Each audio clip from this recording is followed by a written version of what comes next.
Sasa imagine nyinyi wa Wanga mungechagua hii mkora Cleophas bana. Hii kama tungekuwa wapi? Hii kama tungekuwa tuna auction imeenda. And I just want to give you a simple example. Uongozi si kumwaga damu. Madam Priska hapa ametengeneza mkutano mzuri hapa Madaraka Day. Hapa kwa hii uwanja Boma Grounds hapa. Watu wametoka Mwisero, wamebebwa na basi. Kila sub county. Wengine wametoka Lugari, wengine wametoka Likuyani. Huyu kijana na ukora yake na afikiri hata kusonga mbele. Kwa sababu alitoka ngumu sana kwa yeye kuwa kiongozi kaunti tena. Anapatia vijana hapa na boda hapo shilingi 200, 500, 500. Rumama huko basi. Wanapigwa mahali kwa basi. Is that right? Is that right? Ati because you are fighting baraza. Sasa hata mama amekosea nini?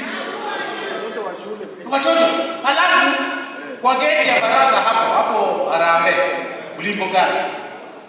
Watoto wa shule wametoka music festival. Yeye amepanga rani na ile mkikuyu mwingine mkora anaitwa Rikichi. Saa hiyo wanafikiria hawa watu wametoka kwa function ya baraza na president Kakamega na ni watoto wa shule. Unapiga watoto wa shule mambo kwa basi. Malala, I'm telling you, you'll never be a leader in this county. Mungu anao.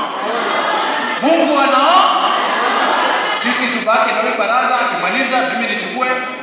Na hapo juu tumejipanga pia. Ndio. Sisi hatuna haja na kiti ya deputy president. Sisi tuna haja na barabara ya lami, tuna haja na hospitali nzuri. Alafu 2032 sisi wenyewe tukalishe vijana wetu. Hapa kuna Waparanya, kuna Musalia Mudavadi, kuna Wetangula, mmoja wao lazima awe rais 2032. Sisi we are community number 1 in this country. Na Musalia ama Wetangula ama Waparanya wakimaliza miaka 10, baraza naye atakuwa ameiva, aingie tena miaka 10.